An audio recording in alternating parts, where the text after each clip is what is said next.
Tie. The story begins on a busy street corner in a downtown area, where Linda, a homeless woman in her mid-40s, finds solace in sketching. The bustling city street serves as a backdrop to Linda's quiet moment. She sits on the sidewalk in a shaded area under a tree, her small, worn notebook perched on her lap as she works on a drawing.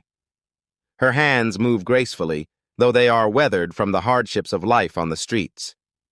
Linda is a self-taught artist, her passion for drawing born from a need to escape the harsh realities of her life.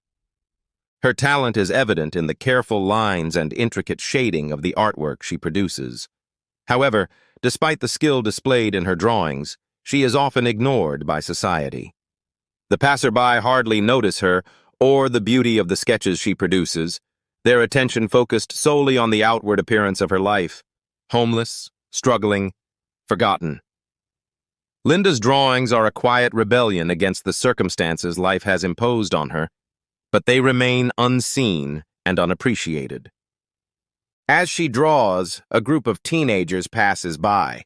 They glance at Linda's artwork and immediately begin mocking her. They laugh at the idea of a homeless person being an artist. They point at her drawings, ridiculing the skills she has honed over the years. Their voices rise, full of cruelty and mockery. "What's this?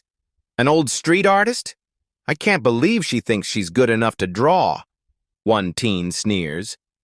Others join in, laughing loudly, making Linda's talent the subject of their ridicule. The cruelty of the words stings, and Linda tries her best to ignore them, continuing to sketch despite the humiliation. But the hurt is palpable, and the ridicule is too much for her to ignore. She considers gathering her things and leaving, retreating from the hurtful remarks that have pierced through the isolation she often feels. However, just as the bullying intensifies, a voice cuts through the tension, a calm and familiar voice. It's Barron, who has been walking nearby with his family. The downtown area is vibrant, filled with people of all walks of life. On any given day, the streets are crowded with commuters, tourists, and street vendors selling their goods. The sound of chatter, car horns, and street performers fills the air. This is the heart of the city, a place where people move quickly and often overlook the quiet moments happening around them. Linda's small spot under the tree in the corner of the street is peaceful amidst the chaotic energy. She often finds comfort in the backdrop of the busy city, as it provides a stark contrast to the solitude of her life. People rush past, unaware of her presence, unaware of the art she creates. The streets offer no respite from the societal labels placed on her, but the moment she spends sketching offers a brief escape. The group of teenagers, meanwhile, stands out from the rest of the crowd. Their voices are loud and disruptive as they walk by, laughing at Linda's sketches. Their jeering is not unusual for Linda. She's used to the mockery and the judgment she receives from others. Over time, she's grown numb to the sting of words, but today, the hurt seems sharper.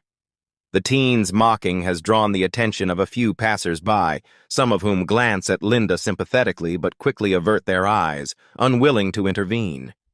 As Linda continues to draw, the crowd moves around her, indifferent to her pain. It's in this moment of vulnerability and isolation that Barron steps into the scene, unknowingly positioning himself to alter the course of Linda's day, and perhaps her life. The teens, now fully aware of Linda's reaction to their taunts, continue to mock her.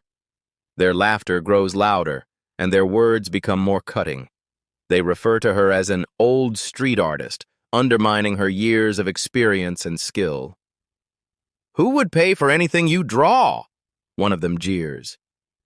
"No one wants to look at street art, especially not from someone like you," another teen sneers. The group feeds off one another's energy, the cruelty escalating with each remark. Linda's heart sinks, but she doesn't respond. Instead, she tries to stay focused on her drawing, pushing forward despite the hurt.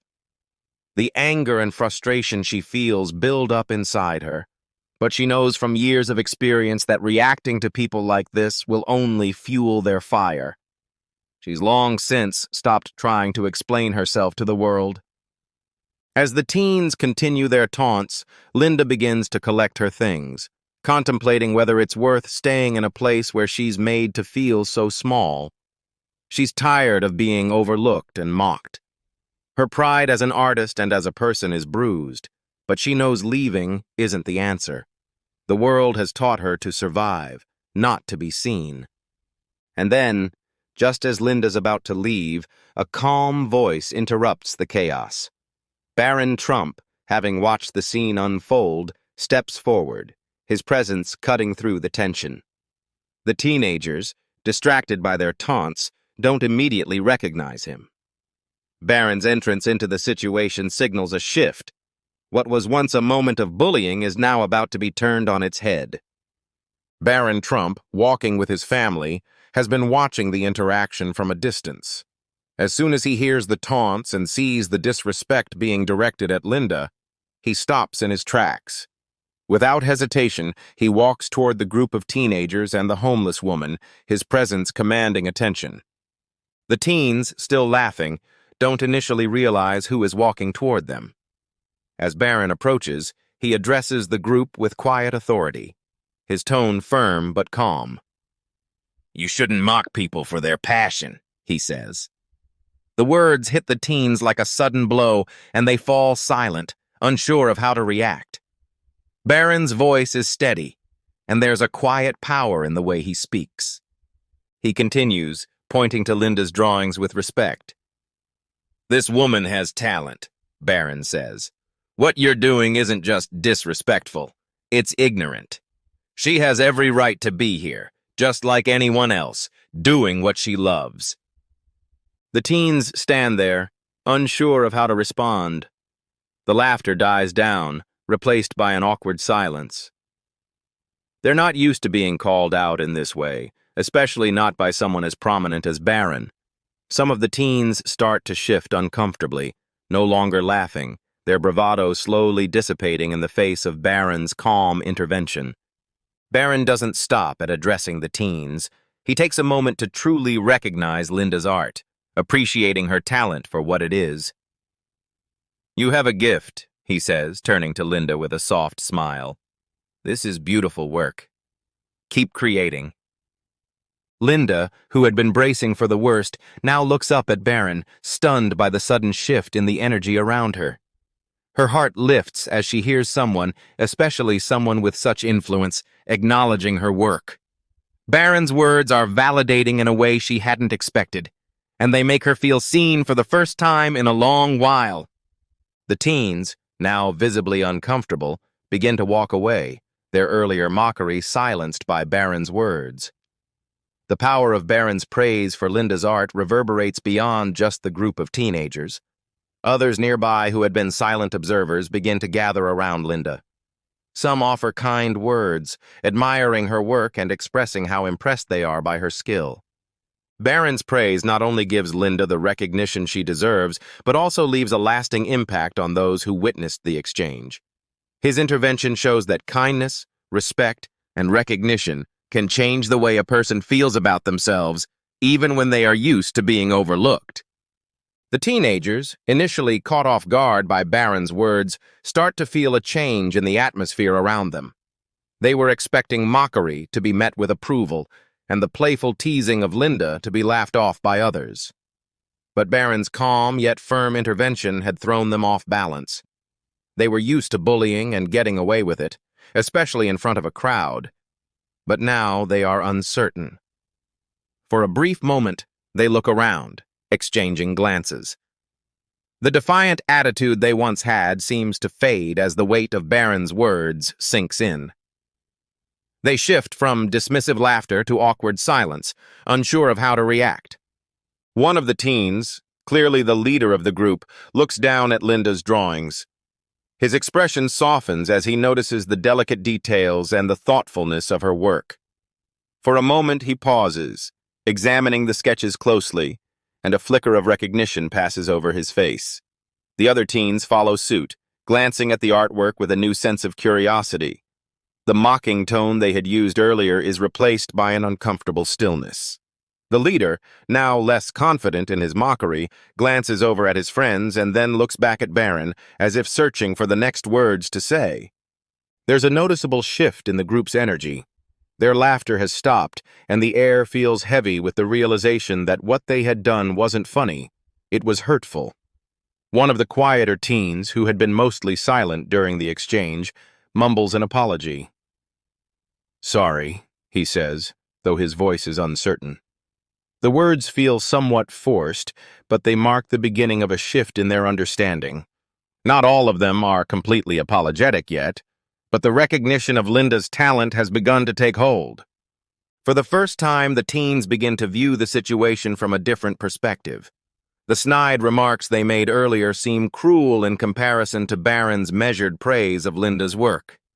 It's no longer just about mocking the homeless woman. It's about questioning their own behavior and whether it was justified. Some of them seem uncomfortable, unable to fully comprehend how a simple act of kindness could transform the entire situation. The deflection they had hoped for from their peers isn't coming, and the power dynamics of the moment have shifted. In a way, Barron's intervention challenges their assumptions. He doesn't need to belittle or escalate the situation to make his point. His calm and respectful defense of Linda stands in stark contrast to the actions of the teens. As the seconds tick by, the teens begin to grasp the impact of what they've done. They no longer see Linda as an easy target for ridicule, but as someone deserving of respect and recognition for her skills. There's a shift in the group's body language. Some of the teens stand with their arms crossed, hesitant and unsure. Others fidget uncomfortably, their earlier bravado dissipating. The space around them, once filled with tension, now feels quieter, less charged with hostility. The group remains still for a few moments, processing Barron's words.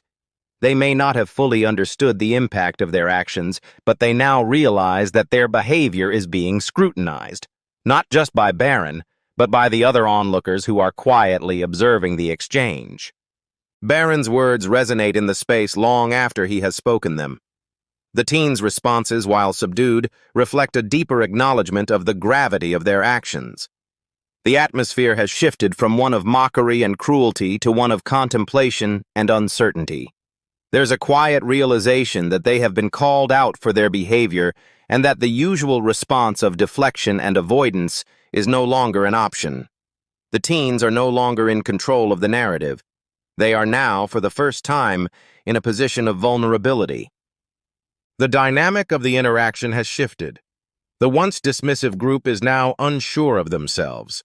The typical defensiveness that often accompanies moments of public humiliation has been replaced with introspection. The power of Barron's words, combined with the visible discomfort of the teens, serves as a reminder that standing up for others, especially when they are being marginalized, can have a ripple effect on all who witness it. The teens, who had come to mock Linda's art, now find themselves questioning their own actions and feeling the weight of their behavior in a way they hadn't anticipated.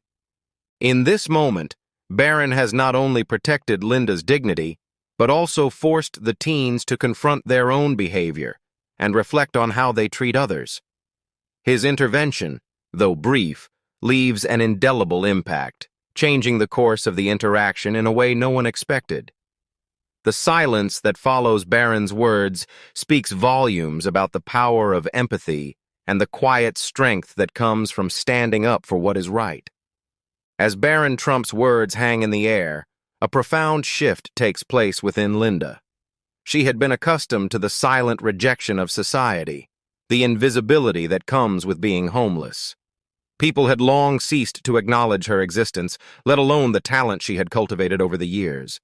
Most passers-by merely glanced at her, their eyes glazing over her presence as though she were a fixture in the city, as permanent as the benches she sat on. But Barron's words, simple yet sincere, pierced through the years of indifference and prejudice. Linda, looking up from her sketchpad, meets his gaze, her heart swelling with a mixture of gratitude and disbelief. Her hands tremble slightly as she holds her pencil, unsure of how to respond to the kindness that had been shown to her. In this moment, Linda feels as though her humanity has been restored. It's not just about the praise for her art. It's about someone finally seeing her as a person, acknowledging her talent, and giving her the respect that had long been denied to her. The validation is not something she expected, but it's something she desperately needed. The sting of the teasing from the teenagers still lingers in her mind, but Barron's words wash over her like a balm, soothing the wounds caused by years of hardship and neglect. As Barron continues to compliment her drawings, Linda allows herself to smile. The weight of the judgment she had carried for so long begins to lift. In this small, unanticipated moment, her sense of self-worth is reignited. She no longer feels invisible, no longer reduced to a label. Barron's praise, though brief, has transformed her experience in that moment. It is as if, for the first time in a long while, someone has recognized the woman behind the rough exterior, the artist who has worked quietly in the shadows of society, waiting for a chance to be seen. Linda's gratitude is palpable. She looks at Barron, her voice soft and filled with emotion, and she thanks him. "You've made me feel seen," she says, her voice trembling slightly with emotion. The words hang in the air, heavy with meaning. For Linda, this simple statement captures the essence of what she had been longing for all this time: to be acknowledged, to be respected, and to have her contributions recognized. Barron smiles back at her, giving a nod of understanding, his face softening with the sincerity of the moment. In that brief exchange, a connection is formed. Barron's words don't just act as a momentary fix for Linda, they provide a foundation for something deeper. For the first time in a long while, Linda feels a renewed sense of purpose and confidence. She begins to believe that perhaps there is more to her future than just surviving on the streets. Maybe, just maybe, her art could take her somewhere where people would respect her for her skills, not just her circumstances. Barron's simple yet powerful act of kindness has sparked something within her, a flicker of hope for a better future. This moment also serves as a reminder to Linda that no one's story is finished, no matter where they are in life. She had spent years hiding her talent, too afraid to put her art out into the world, too beaten down by society's judgment to believe in her own worth. But Barron's kindness has opened a door for her, a door she had long closed off. In this brief interaction, she finds the strength to continue pursuing her passion for art with newfound courage. Linda realizes that the judgment of others no longer defines her. It's the recognition of her own worth and the value of her work that matters most. As Barron continues to praise Linda's art, a subtle but powerful transformation occurs within the crowd. Initially, the bystanders had been uncomfortable, unsure of how to react to the confrontation between Barron and the teenagers. Some had watched in silence, perhaps siding with the teenagers, while others had merely looked away, unwilling to get involved. But as Barron's voice rises in defense of Linda's talent, something shifts. It's as though the energy in the air changes, moving from discomfort to respect. People who had previously turned a blind eye now find themselves drawn to Linda's artwork, admiring the intricacy and skill that had been overlooked. As Barron steps aside, a few pedestrians who had been standing by begin to approach Linda.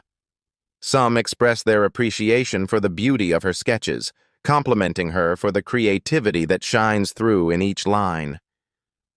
A couple of people take a moment to look at the details of the drawings, their expressions softening as they realize that this woman, whom they had once written off, was a talented artist with a unique vision.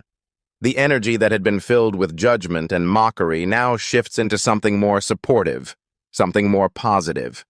It's as if the power of Barron's words has lit a spark of empathy and understanding in the hearts of the onlookers. What began as a moment of cruelty has transformed into an opportunity for Linda to share her art with others, to be seen for her skills rather than the circumstances she finds herself in. This shift in perspective doesn't just impact Linda, it changes the entire atmosphere in the area. The crowd moves from passively observing to actively engaging with Linda's work, recognizing that there is more to a person than their situation. It's a lesson that goes beyond art.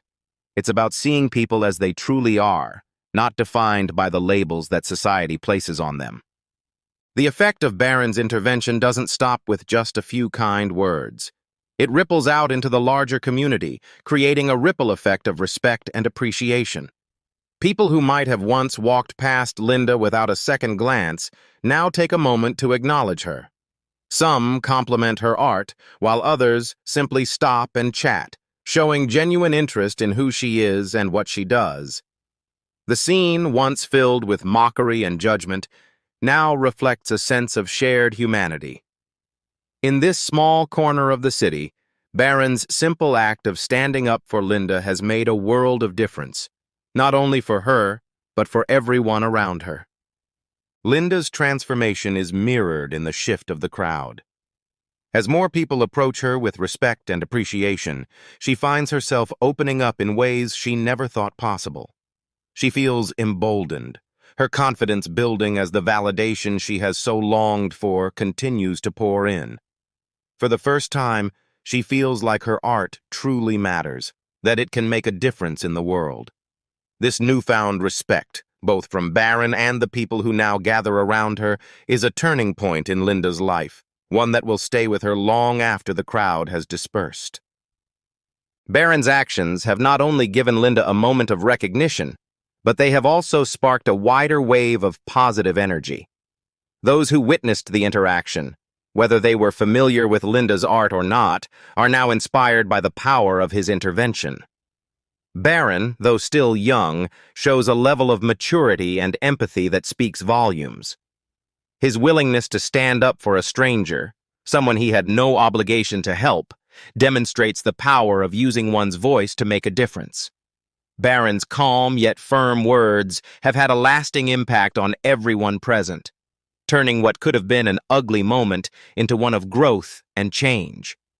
His actions serve as a reminder that, no matter how small, a single act of kindness can alter the course of an entire situation.